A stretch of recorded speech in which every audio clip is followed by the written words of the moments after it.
Bismillahirrahmanirrahim. Alhamdulillahirabbil alamin. Allahumma shalli wa sallim ala sayyidina Muhammadin miftahi babi rahmatillah adada ma fi ilmillah salatan wa salaman daimaini bidawami mulkillah wa ala alihi wa sahbihi. Allahumma shalli ala sayyidina Muhammadin salatan taftahu biha lana futuhal arifin wa tufaqihuna biha fid din wa ala alihi wa sahbihi. Assalamualaikum warahmatullahi. Teman-teman hadirin pemirsa dimanapun Anda berada, mudah-mudahan malam hari ini kita bisa belajar bersama dan dikasih barokah ya. Dikasih barokah, karena kalau belajar nggak ada berkahnya nggak manfaat ya. Belajar kalau nggak barokah nggak manfaat. Dan biar berkah, mari kita sekali lagi baca Al-Fatihah dengan niat semoga Fatihah kita ini diterima oleh Allah Ta'ala dan disampaikan pula pahalanya kepada baginda Muhammad SAW, kepada orang-orang tua beliau, leluhur beliau, Anbiya wal Mursalin, kepada istri-istri beliau, keluarga beliau, sahabat beliau, anak keturunan beliau, kepada para tabi'in, tabi'in, kepada auliya sholihin, dan terkhusus kepada orang-orang tua kita yang telah meninggal dunia dan beliau-beliau yang dahulu ikut hadir di majelis ini yang telah pindah ke alam sana. Semoga Allah Subhanahu wa taala menjadikan kuburnya sebagai taman-taman surga dan meletakkan rohnya bersama para nabi, para siddiqin, para syuhada dan para sholihin. Dan semoga berkat beliau-beliau semua Allah Ta'ala mengampuni dosa kita, menerima semua amal soleh kita, melapangkan hati kita dengan cahayanya Allah Subhanahu wa ta'ala, dan beri kita ilmu yang bermanfaat, ilmu yang barakah ala hadiniyah wa ala mana wa habibi ali wa ila hadratin nabi SAW. Al-Fatihah. Alhamdulillah. Malam hari ini kita akan mengutip beberapa kalimat yang ada di kitab Irsyadul Mu'minin ila Sirati Sayyidil Mursalin wa man tabi'ahum minas sahabah wa tabi'in biqalam Kiai Muhammad Isom Hadik, merupakan salah satu keturunan Bahazin Asy'ari rahimahullah, yang ada dalam kumpulan kitab karya Hadratus Syekh ini. Ada kitab namanya Irsyadul Mu'minin. Nah, di kitab ini sebetulnya sudah diringkaskan sejarah dan akhlak-akhlak Nabi Muhammad SAW yang kalau umat Islam belajar sudah cukup sebetulnya. Sudah cukup bisa memahami baginda Muhammad sallallahu alaihi wasallam.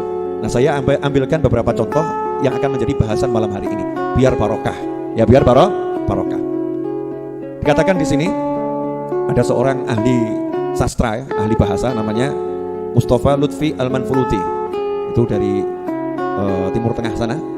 Beliau mengatakan la hajata bina ila tarikhi hayati falasifah al-Yunan ya, kita ini tidak butuh pada sejarah kehidupan filosof Yunani ya, tidak butuh kita.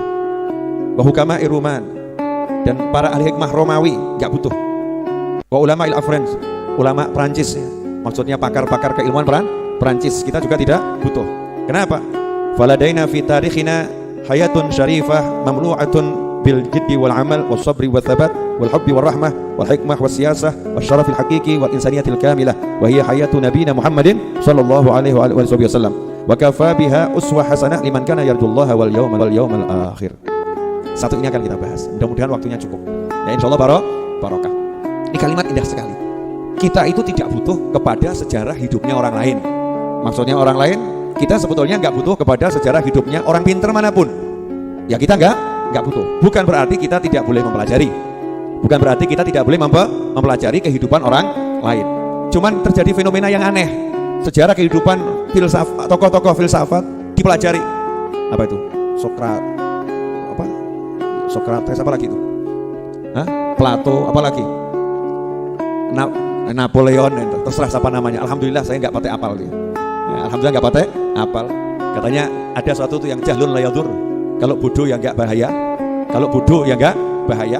Kalau ngerti yang nggak pakai manfaat. Ya, kalau ngerti yang nggak pakai manfaat. Sebetulnya kita nggak perlu belajar semua itu, nggak perlu. Kenapa? Karena di hadapan kita ada sejarah kehidupan satu manusia yang sejarah kehidupannya telah mencakup segala jenis ilmu yang dibutuhkan.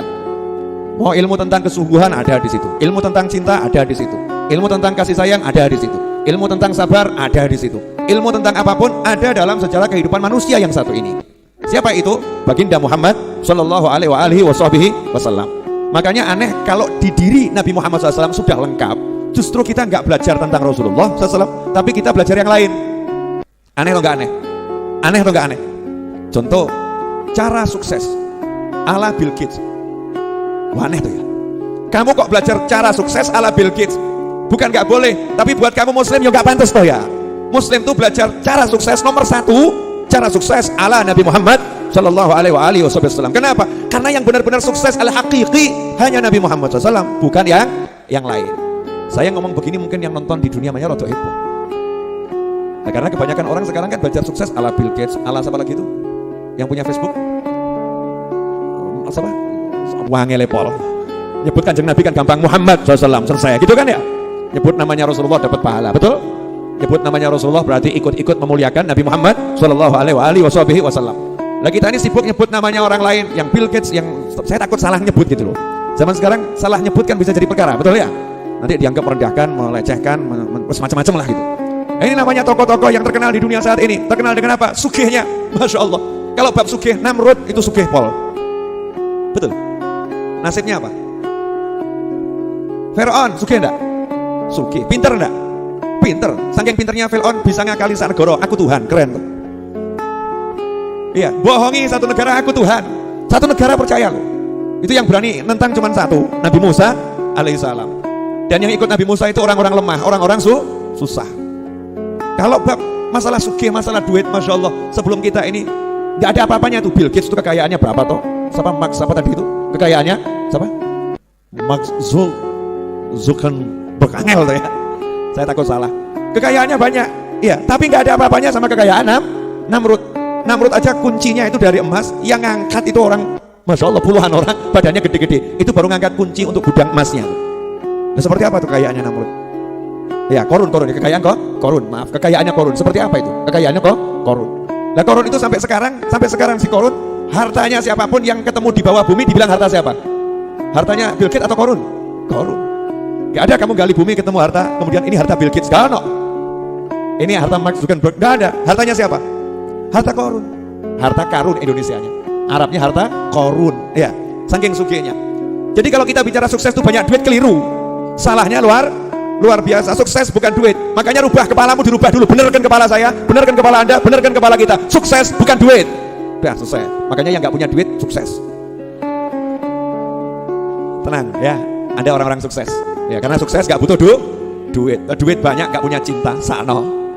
Kesian atau nggak kesian tuh? Duitnya banyak, golek bojo gak iso. Sukses atau gagal? Mending melarat bojo papat.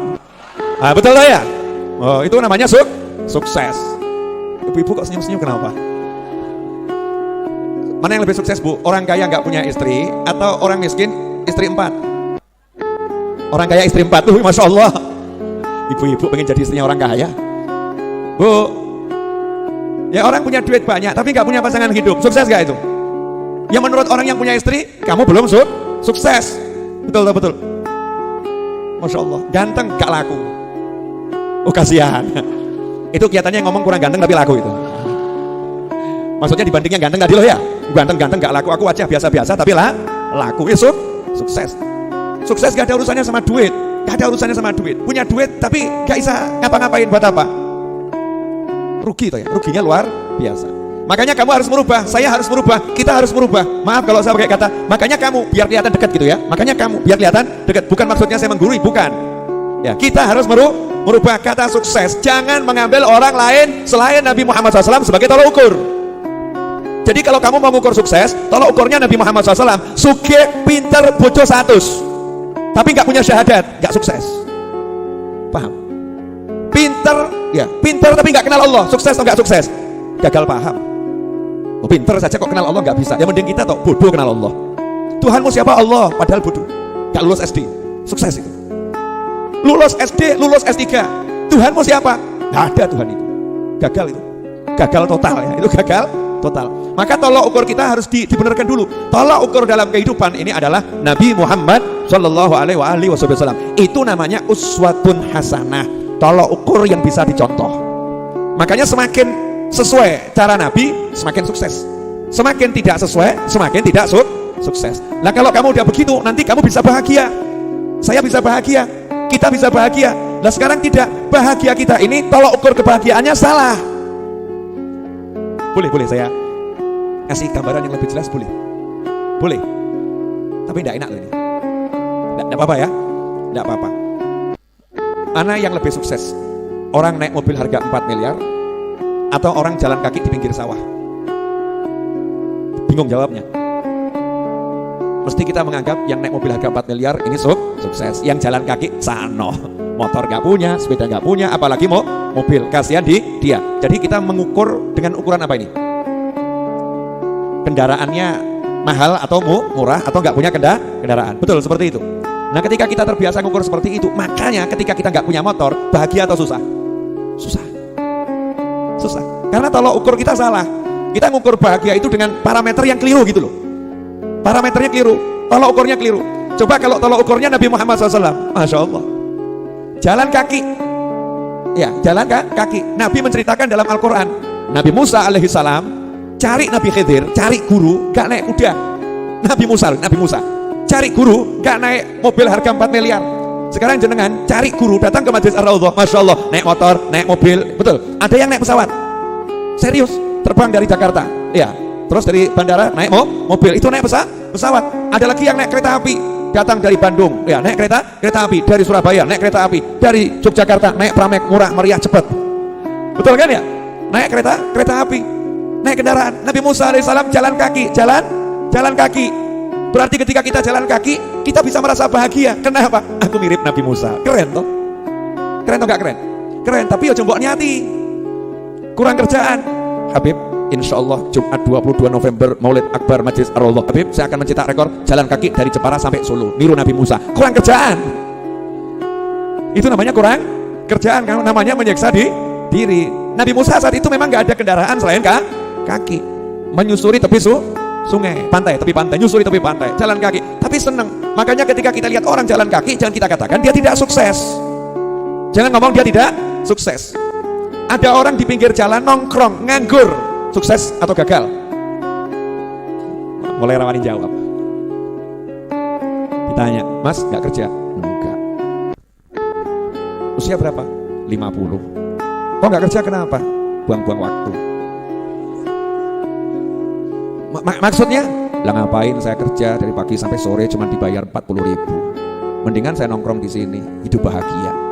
Nah, nanti anak istri makan apa? Kamu jangan remehkan saya. Anak saya ini rektor di universitas sana. Masya Allah. Memang saya pengangguran, tapi saya mencetak anak-anak yang luar biasa. Ini berarti dia sukses atau gagal? Betapa cepat kamu berubah. Betapa cepat kamu berubah. Sebentar bilang gagal, sebentar bilang sukses. Berarti kan gak punya tolok ukur yang jelas. Gak punya tolok ukur yang jelas. Jangan mau kamu dikasih tolok ukur sukses bahagia dengan tolok ukurnya kufar, dengan tolok ukurnya orang-orang yang gak iman sama Allah dan Nabi Muhammad SAW. Silahkan orang lain pakai tolok ukurnya, silahkan. Kita muslim, kita punya tolok ukur sendiri. Siapa dan apa tolok ukur kita? Tolok ukur kita adalah baginda Muhammad Sallallahu Alaihi Wasallam. Jadi tolok ukurnya Rasulullah SAW. Nah, contoh, sebagai suami, saya ini sukses atau gagal ya? Tolok ukurnya Nabi Muhammad SAW. Nabi itu suami yang paling sukses di jagat raya. Istri 11 loh total. Istri 11. Yang hidup bersama sampai Nabi meninggal 9. Ya, yang 2 kan meninggal duluan. 9 yang hidup bersama. 9 istri, kamarnya jejer-jejer, akur. Lah kamu satu aja ruwet tiap hari. Lah belum jadi istri udah perang. Pacaran tambah dosa plus perang ya. Ngambek-ngambekan, lempar-lemparan. Masya Allah. Sudah berdosa ruwet pula ya. Setelah menikah, Masya Allah. Ya, hari pertama bagus, hari kedua bagus, hari ke-10 mulai tampak tanda-tanda ketidakbagusan. Hari ke-15 piring pecah. Satu aja ruwet pakai pol pula, ruwet pakai pol.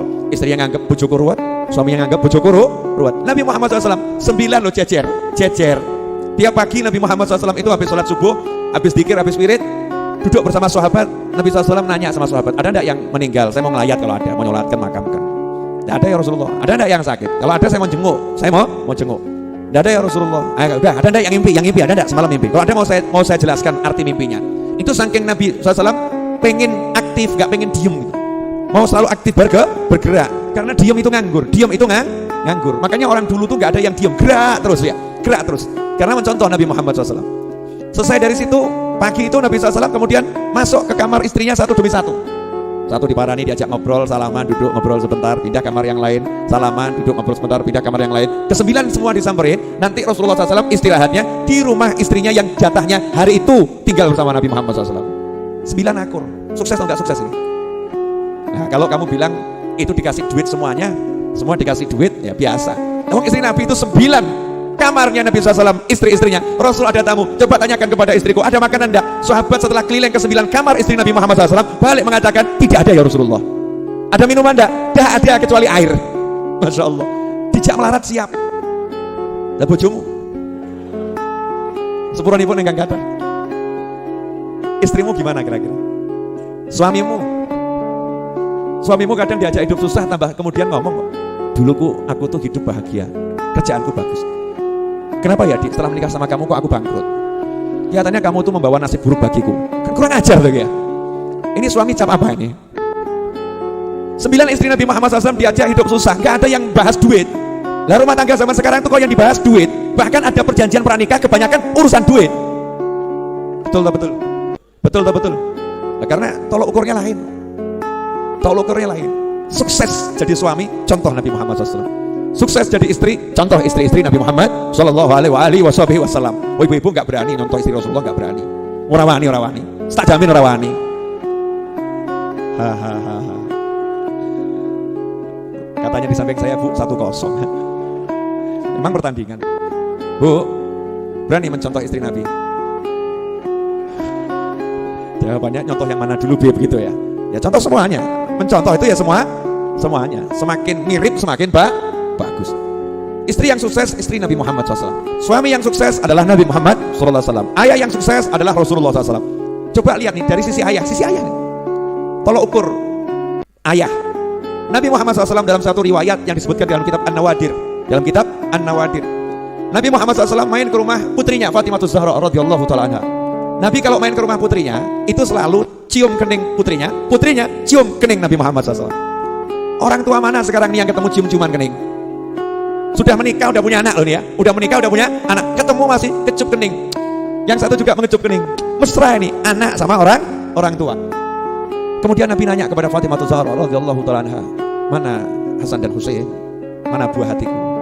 Dijawab, lagi di belakang. Ya tidur. Sudah 2 hari belum makan, kata Fatimah Zahra. 2 hari belum makan. Maka Nabi Muhammad SAW mengatakan, jangan bersedih, bapakmu sudah 3 hari juga belum makan. Nih, tunjukkan batu diganjalkan ulu hati diikat. Nah itu ilmu kalau jenengan lapar nanti ulu hati tekan, ojo banter-banter tapi ya. Tekan dikit, nah itu ngilangkan apa namanya? Lapar itu. Ya itulah apa, ngapusi bujui weteng. Namanya ilmu bujui weteng. Apa namanya? Bujui weteng itu bahasa Jawa Timur kan, bujui itu ya. Bohongin perut. Ya bohongin perut. Dikira dapat makanan ternyata tekanan. Ya dikira makanan ternyata tekanan, tekan gitu lah. Kalau tekan sebentar kan diculkan nanti lapar lagi. Makanya biar tekanannya lama nggak hilang-hilang, diikat. Itu teknik menghilangkan lapar ala Nabi Muhammad SAW. Ngirit saudara-saudara. Bisa dipraktekkan bagi yang pengen tidak makan 3 hari. Ya, bab 1 ini jangan praktek ya, maneman. Nah, Nabi SAW tapi tidak tinggal diam. Lihat cucunya belum makan 2 hari. Lihat anaknya 2 hari belum makan. Nabi SAW tidak ngomong begini, mana mantu saya, mana Ali bin Abi Thalib, mana ini suami kok gak genah, masa istrinya gak dicarikan makan, anaknya gak dicarikan makan. Tidak ada seperti itu. Ini orang kaum model apa yang ngomong seperti itu? Tidak ada. Anak itu sampai mati dan setelah mati ya tetap anak. Jangan kamu katakan anak perempuanku kalau sudah menikah bukan tanggung jawabku. Bapak cap opo kamu? Ada yang tersinggung di atas sana karena mungkin pernah ngomong seperti itu pada anaknya. Naudzubillah min dzalik. Namanya anak itu sampai kapanpun tetap anak. Maka Nabi Muhammad SAW paham, pasti Ali bin Abi Thalib ya juga udah usaha, pasti udah usaha, tapi kenyataannya gak ada yang dimakan. Maka Rasulullah SAW keluar dari rumahnya Fatimah Zahra, ngapain? Cari solusi.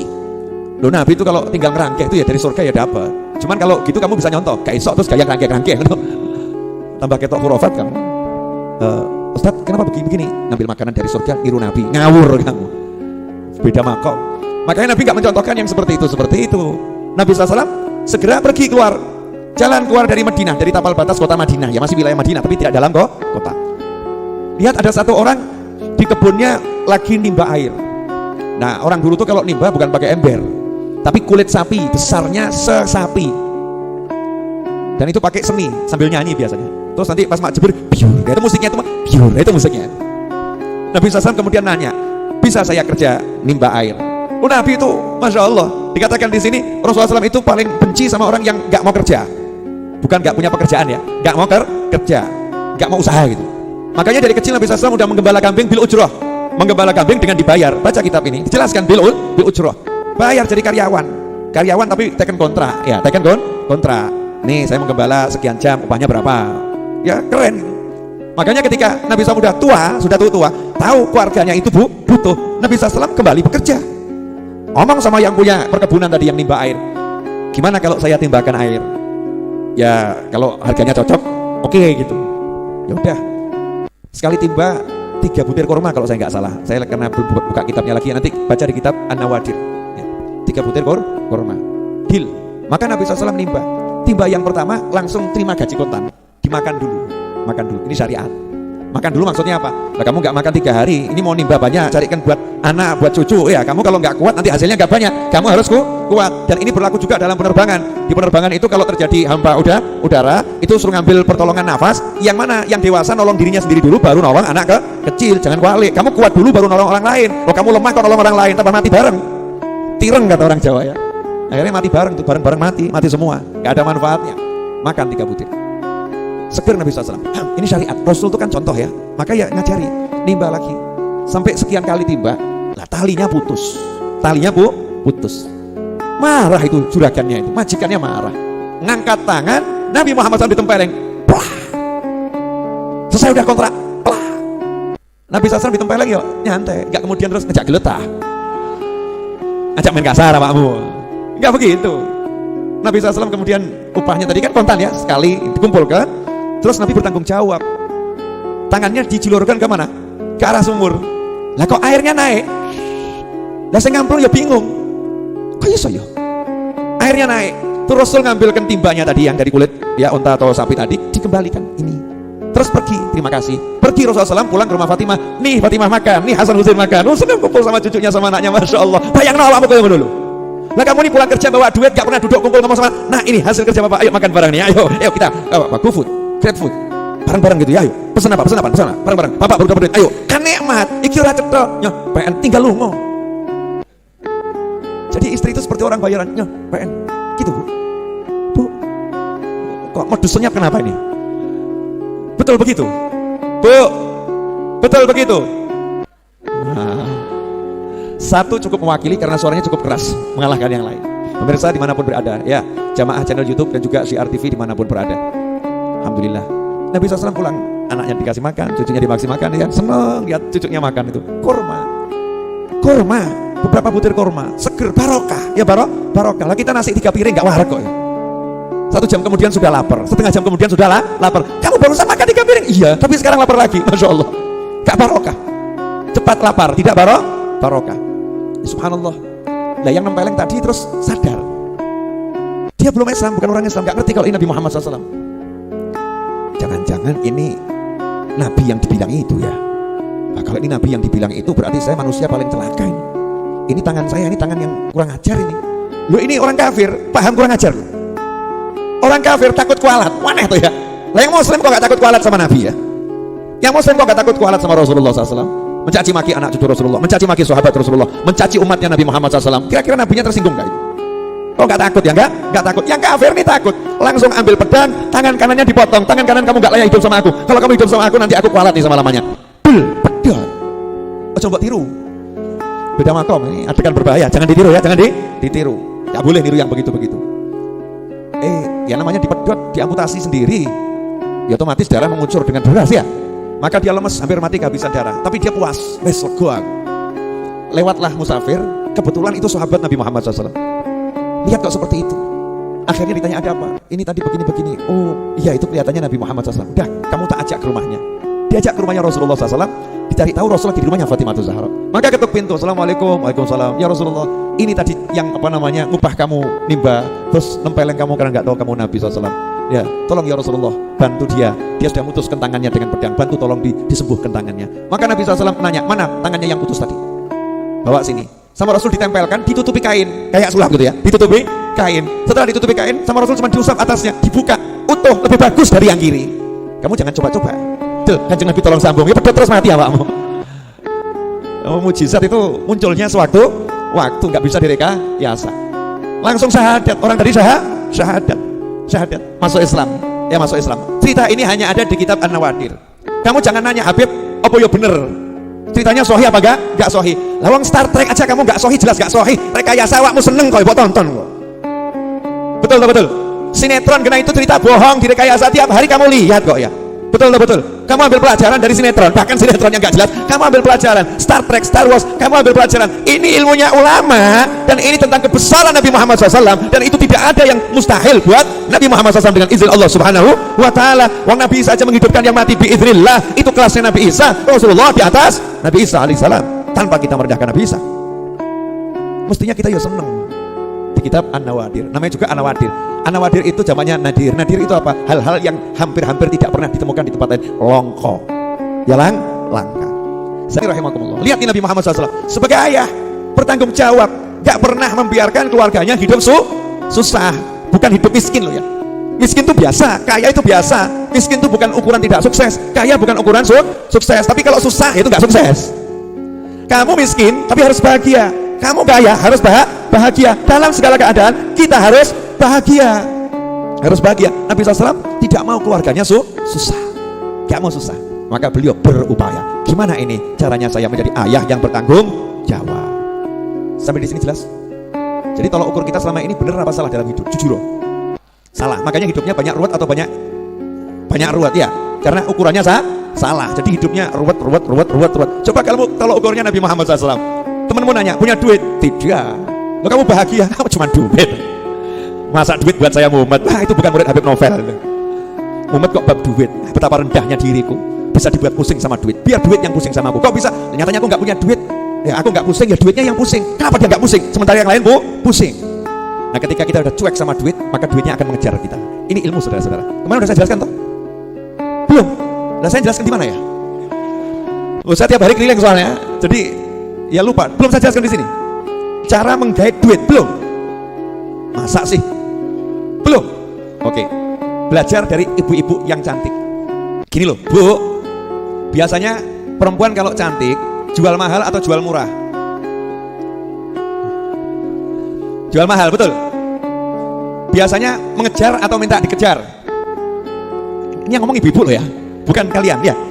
Berdasarkan jawaban ibu-ibu yang ada di lantai atas Masjid Ar-Raudhah, perempuan kalau cantik jual mahal. Perempuan kalau cantik maka dia suka dikejar. Betul? Perempuan cantik punya pangkat, nengrat, jual mahal atau mahal sekali? Sangat mahal. Kalau misalnya mas-mas ini lewat, terus perempuan tadi juga lewat, ketemu. Kira-kira mana yang mengejar? Perempuannya atau yang lakinya? Wahyu Pol Sugih. Matanya yang mengejar yang mana ini? Yang laki. Betul? Nah, tapi kalau ada laki-laki ganteng, cuek, yang lain keok, ngoyak-ngoyak, yang satu ini cuek.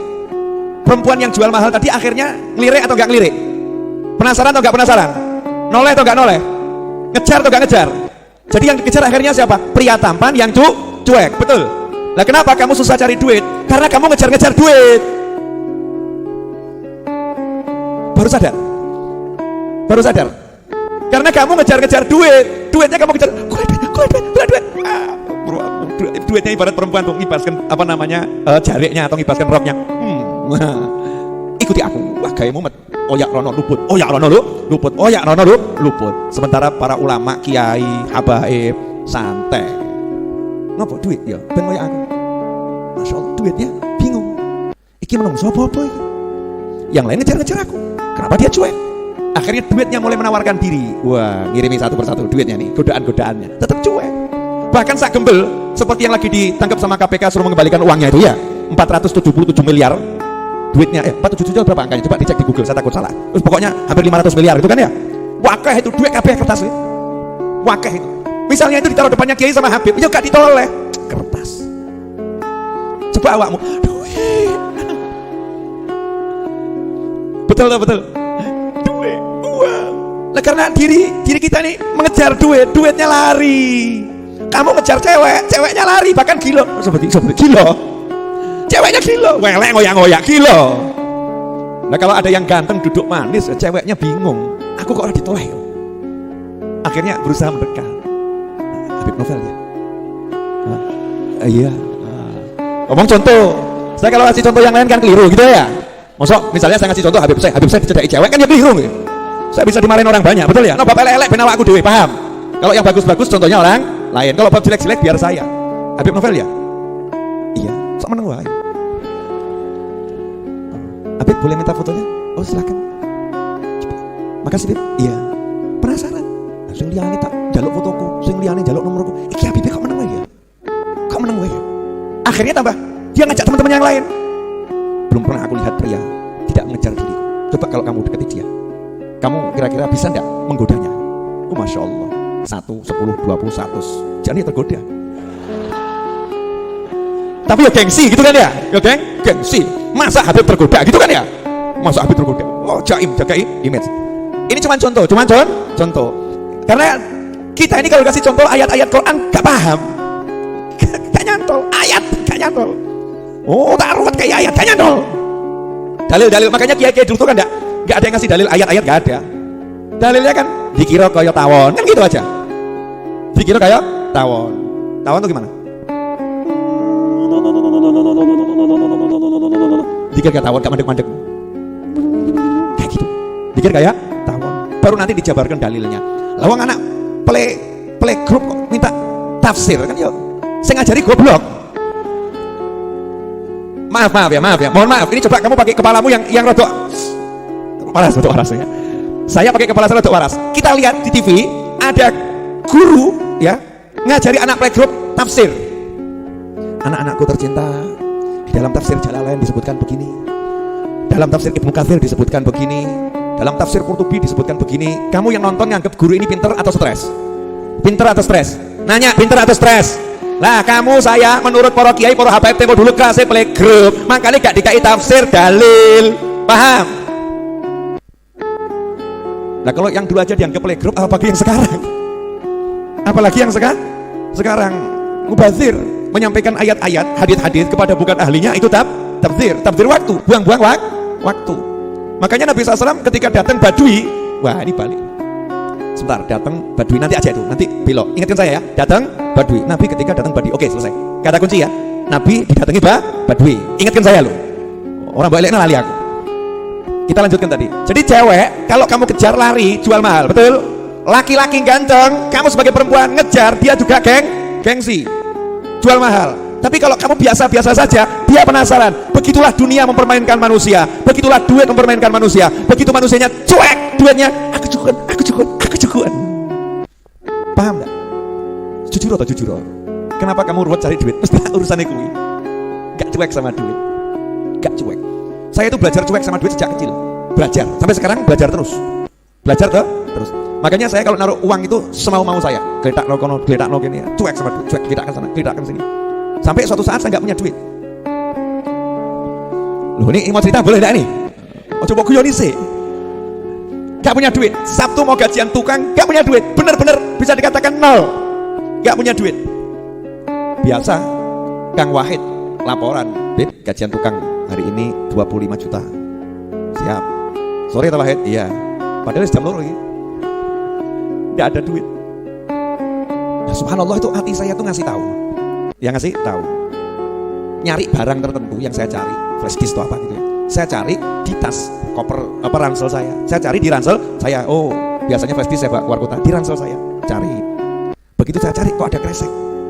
Begitu ada kresek, saya buka. Uang 40 juta. Aku langsung yo alhamdulillah gitu kan. Terus tak takoki duit tekon dia makmu. Kan ya gitu toh ya. Duitnya jawab, Habib lupa ya. Dulu waktu Habib dakwah ke Kalimantan, Habib kan bawa buku sekian ratus, terus bukunya dijual, bukunya laku. Nah uangnya kan kamu campur sama baju-baju kotor, kamu lupa, nggak dibuka sampai hari ini. Tolong sasi kira-kira lali aku. 40 yuto lali, jalan awakmu. Hahaha. Loh, bukan maksud menghina atau merendahkan loh. Kalau saya nggak pakai bahasa begitu kan kurang kroso loh ya. Tapi dengan kalimat begini kan jadi mak jelek begitu kan ya? Mak jelek. Itu latihan itu, latihan. Jangan mau kamu dijadikan budaknya duit. Biarkan duit itu mengejar-ngejar kamu, karena kamu tuannya, dia budaknya. Ngono loh. Jelas semuanya? Ini loh, kitabnya cucunya Mbah Hashim tuh, Irsyadul Mukminin. Dibaca satu bait saja berkahnya seperti ini. Betul kan? Padahal itu satu bait dibaca belum dijelaskan baru ujungnya tok. Barokah bisa membuat saya ngomong sak macam-macam ini tadi loh. Itu namanya barokah. Padahal tadi saya waktu di kamar ganti dandan aku ngomong apa aku. Tanya sama anak saya, Abuya ceramah apa ini ya? Tanya sama istri saya, ini ngomong apa nanti ya? Ngomong yang bab apa ini? Yang bahas itu babnya apa? Oh, tiba-tiba kok Ati ngasih tahu buku ini Mbah Hasyim. Wah, saya jelek-jelek begini langsung dikasih hadiah loh saya. Oh, sama Gus Kikin, Gus Agus, ya kan? Cucu-cucunya Mbah Hasyim kemarin di Tebu Ireng ngasih hadiah saya kitab ini. Dan saya dikasih izin untuk nulis ulang kitab bahasa Arabnya Adabul Alim wal Muta'alim. Mau saya ketik ulang sendiri dengan tangan saya, insyaallah. Biar apa? Biar saya punya hubungan sama Mbah Hasyim Asy'ari. Awakmu gak duwe? Mau punya hubungan sama Mbah Hasyim? Mau? Ya, doakan saya bisa ngetik cepet jadi bagus. Jadi nanti kalau saya nyodorkan ke Mbah Hasyim di akhirat sana, insyaallah, ya Mbah Hasyim udah terima kiriman buku saya, buku jenengan yang saya tulis lagi. Nah, sudah, itu bukan hasil karya saya. Hasil saya apa? Saya dibantu jamaah Raudhah sak jagat raya. Wah, jenengan katut kabeh. Ndongake ra gelem. Tambah batin, apa yo iso rampung. Suudzon. Bukannya bantu doa tambah suudzon ya. Ini nanti kalau kitab Adabul Alim Muta'alim selesai saya ketik sendiri, tak susun yang bagus bentuknya ya, biar keren kece gitu kan. Oh, tak bawa ke Tebu Ireng lagi. Sudah selesai. Tugas sudah selesai. Nih, ya, kembalikan. Engkau entuk meneh aku. Oh iya. Orang itu harus rakus urusan akhirat. Rakus urusan akhirat. Jelas semuanya? Apa? Jadi sudah mulai nggak mikir duit ini. Luar biasa. Masya Allah. Nyata duit. Loh, justru yang hebat itu orang nggak punya duit, nggak mikir duit. Itu kan luar biasa. Kalau orang punya duit, nggak mikir duit, biasa. Punya duit.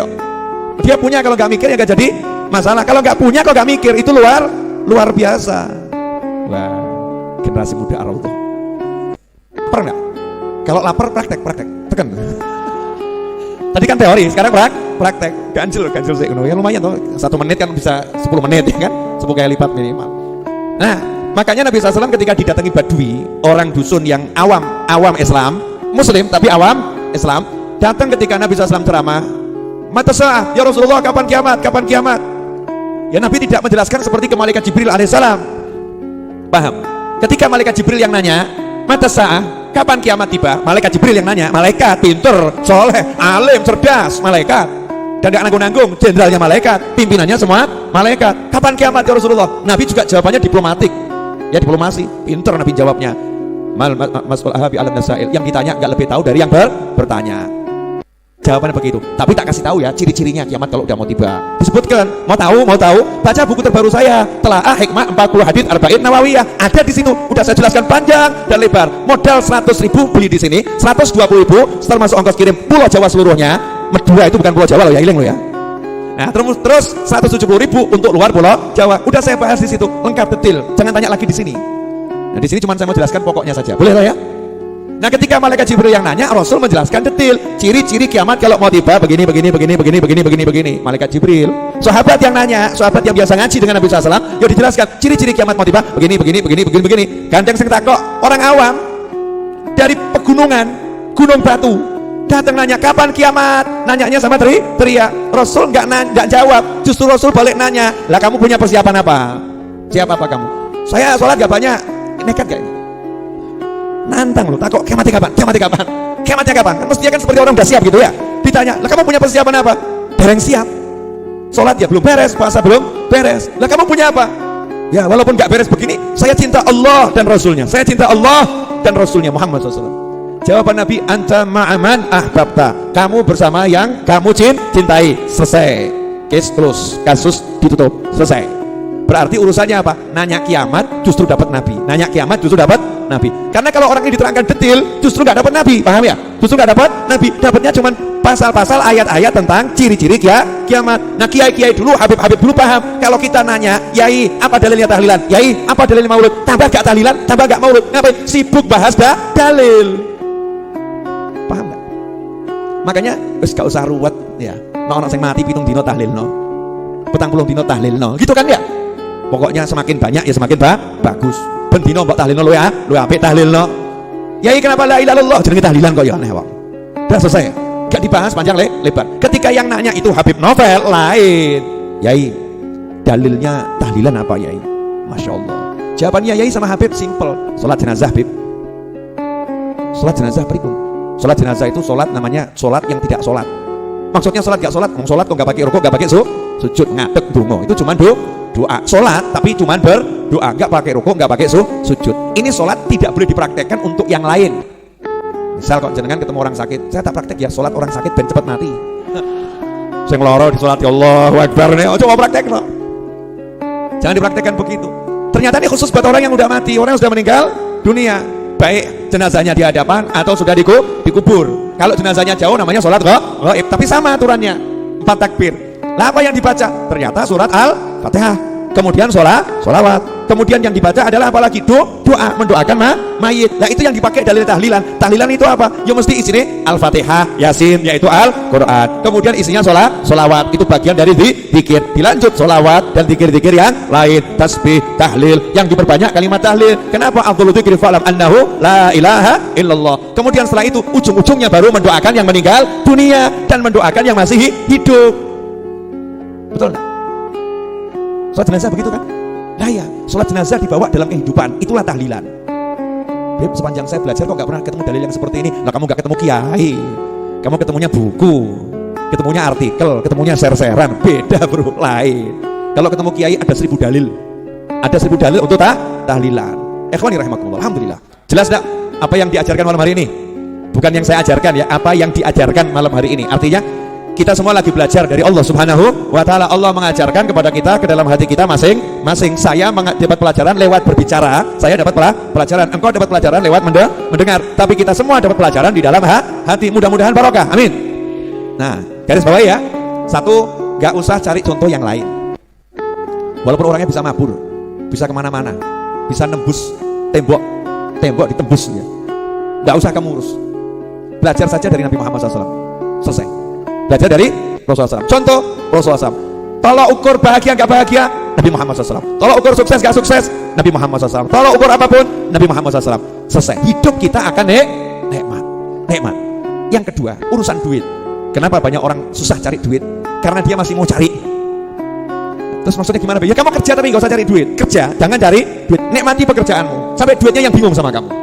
Duitnya akan bingung sama kamu. Kenapa? Karena kamu cuek itu hukum alam. Kalau kamu cuek kamu akan dikejar, kalau kamu mengejar kamu akan ditinggal. Wah ini kelihatannya update status bagus nih. Catat ya, aku selalu mau gimana? Kalau kamu mengejar kamu akan ditinggal, kalau kamu cuek kamu akan dikejar. Betul begitu? Wah, jangan diterapkan untuk perempuan loh ya, jangan. Ini untuk duit, duit. Makanya biasanya tuh suami kalau dimarahin sama istri, terus suaminya dia gak balas, biasanya balas toh. Terus disini karena bojone menang dok. Kenapa? Iya. Itu malah sih bener. Iya. Komentarin jangan iya. Akhirnya istrinya bingung. Kok ini? Kok orang enak? Biasanya kan semes dibalas semes kan enak. Semes tuk. Akhirnya apa? Yang nyemet ganti pola, memperlambat. Urip ngono kuwi. Rahasia loh ini. Coba dong. Nanti terlalu banyak orang bahagia, nggak ada yang datang majlis Ar-Raudhah. Ikhwani rahimakumullah. Alhamdulillah. Saya ini duduk gini aja bahagianya luar biasa. Enggak cedok toh. Ini kan begini kan bahagia tuh, bingung enggak itu? Ini kok bahagia? Itu ya apa? Kemeringet. Ya kan? Kemeringet. Ya, dipaksa sama teman-teman suruh dandan. Oh, malam ini agak berbeda. Saya punya gaya baru, pakai jaket. Jaket putih, saya keliling Indonesia nyari itu nggak dapat. Ya, susah cari jaket putih. Saking mahalnya warna putih. Mau ireng pakai. Ya biru oke. Putih itu susah. Pantas nggak pakai jaket begini? Memang saya pantesan. Alhamdulillah, masya Allah. Insya Allah barokah ya. Saya mau minta maaf kepada para gus, para kiai atau para habaib yang hadir di majelis ini kalau saya nggak bisa melayani itu. Kadang ada duduknya di belakang, saya nggak tahu. Kadang di pojok, nggak ngerti. Tolong santri-santrinya sama murid-muridnya kalau lihat kiainya di belakang, jangan menganggap saya merendahkan ya. Karena memang saya nggak kenal satu persatu. Nah saya makanya minta untuk teman-teman kiai atau gus atau habib, kalau jenengan rawuh di Majelis Ar-Raudhah, tahulah tempatmu bukan di belakang, tapi di depan. Tapi saya juga paham dirimu, saya juga nggak suka di depan. Memang di belakang itu enak, di belakang itu enak, lebih bisa menikmati majelis dan menikmati suasana. Kenapa? Kalau di depan dilihat orang banyak, kayak sobah, ya tambah nggak enak. Tapi kadang orang-orang itu kan lihat, ini kok kiai saya di belakang, kok nggak disuruh ke depan gitu ya? Mungkin perasaannya nggak enak gitu. Karena memang kita di sini nggak tahu satu persatu dan tidak ada laporan ada kiai fulan, syekh fulan ya. Di sini banyak orang-orang soleh, termasuk jenengan tuh orang soleh. Kalau jenengan bukan orang soleh nggak mungkin sampai sini. Wong elek rene ra. Masuk sini berarti orang soleh. Hanya orang-orang yang baik yang mau kumpul sama orang-orang baik. Betul kan ya? Iya, berarti jenengan baik atau enggak baik? Baik, saya baik, baik, aku baik, kamu baik, kita semua orang baik. Tapi di antara semua yang baik ini ada yang sangat baik. Gak ketokan wongnya sapa itu? Ada gitu kan? Orang-orang yang masya Allah datang ke sini. Saya minta maaf kalau belum bisa menjamu dengan baik. Termasuk yang nonton tayangan ini, masya Allah. Wah, dan yang nonton asli walim soleh. Dulu aku nyawang. Jane iki delok aku ya ireng letek ya. Tapi kok ya seneng ya. Terus ditungakno, masya Allah, Habibnya masih hitam. Mudah-mudahan semakin percaya. Wah, amin. Modal lungguh gak kesel, percaya. Berkat apa? Berkat majelis. Makanya kita yang di sini ini bejo. Karena orang-orang soleh, baik yang hidup maupun yang sudah di alam barzakh, lihat kita. Kok kita lihat letek. Tapi mereka senang. Kelompok letek linggih bareng. Iya. Orang letek kotor mau kumpul bersama cari yang baik. Sama mereka langsung didusi kabeh, siram pure. Makanya jenengan kalau pulang pengajian kan rada bingung. Atiku kok enteng ya? Utang kok lali ya? Lali, masalah kok seperti hilang ya. Tapi itu kualitas masalah ya, ini bisa sampai di rumah, bisa sampai di jalan, balik lagi itu ya, sudah dikucuk, sudah dibersihkan. Kadang kita sendiri yang ngotor ya. Tapi insya Allah kalau istiqomah terus di majelis-majelis yang seperti ini dimanapun berada, insya Allah nanti hati kita akan pelan-pelan akan semakin bersih padang. Lah kalau udah padang itu ya peteng hilang, betul ya? Kalau udah padang peteng hilang. Jadi yang membuat peteng ada karena kurang padang. Tinggal padangkan diri, selesai masalah. Insya Allah itu yang bisa saya sampaikan. Soalnya ngising sempat kok. Maaf ya saya ngomongnya bahasa Jawa kasar. Ke toilet sempat, masa kerja enggak sempat, males adanya. Enggak boleh males. Harus betul-betul berusaha. Rezeki Allah yang bagi, Allah yang ngasih. Tapi bekerja akan kunikmati. Karena itu bagian dari hidup yang kusenangi. Kenapa begitu? Karena kakekku sang Nabi tidak pernah berhenti bekerja sampai ajal menjemputnya di akhir hayat hidupnya. Kok jadi terdiam semua kenapa? Terharu. Halo. Ini kok diam semua kenapa ini? Terharu atau malu? Jangan malas ya. Jangan malas. Jamaah Masjid Al-Awdad tidak boleh malas. Harus giat bekerja. Kamu bisa bekerja model apapun. Yang penting halal. Tapi jangan mau diperbudak sama dunia. Bilang sama duit ora paten. Selesai. Bu, sudah lapar? Tahan perutnya. Insya Allah laparnya hilang. Oke? Insya Allah Jumat depan Maulid Akbar sekaligus kita jual buku. Misi menuntaskan buku yang ada. Saya cetak 20.000 eksemplar. Target saya 2 bulan habis. Kalau 2 bulan habis, cetak episode 2-nya juga 20.000 eksemplar. 2 bulan habis. Berarti akan terkumpul insya Allah dana 4 miliar. Belum termasuk orang yang bantu lewat transfer dari sukarelanya untuk melunaskan tanah dan untuk membangunnya. Semua juga untuk kegiatan Masjid Ar-Raudhah. Berarti dalam waktu insya Allah 3 bulan dari sekarang 4 miliar sudah selesai dengan semua pembangunannya. Amin. Itu maksimal. Kalau bisa ya sebulan selesai.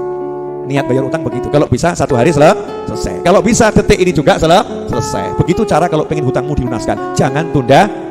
Semoga berkah dan manfaat. Mari kita tutup majelis ini dengan membaca doa yang biasa kita baca. Wassalamualaikum warahmatullahi wabarakatuh. Alhamdulillahirabbil alamin.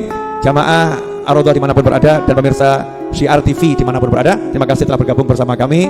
Insya Allah kita bertemu Jumat yang akan datang dalam keadaan yang jauh lebih diridhai Allah Ta'ala. Amin. Allahumma salli wa sallim ala Sayyidina Muhammadin miftahi babi rahmatillah adada ma fi ilmillah salatan wa salaman daimaini bidawami mulkillah wa ala alihi wa sahbihi. Allahumma ja'al fi ta'atika farahi wa sururi wa fi mardatika jami'a umuri. Allahumma ya alim bihalati wa muttali' ala sarairi wa niyati iqdi jami'a hajati waghfir dhunubi wa sayyiati wa tajawaz an khati'ati wa zallati wa taqabbal jami'a hasanati wa samihni fima madha wa ma yati waktubni fi diwani sadati wasluk bi sabila najati fi hayati wa mamati. Allahumma inni tami'un fi atak راغب في رضاك مستسلم لقضاك فاكتبني من أولياك واسلك بي سبيل هداك وألحقني بأصفياك وصلى الله على سيدنا محمد وآله وسلم. Alhamdulillahi rabbil alamin. Amin. Insyaallah yang mau ketemu saya untuk penjadwalan dan sebagainya nanti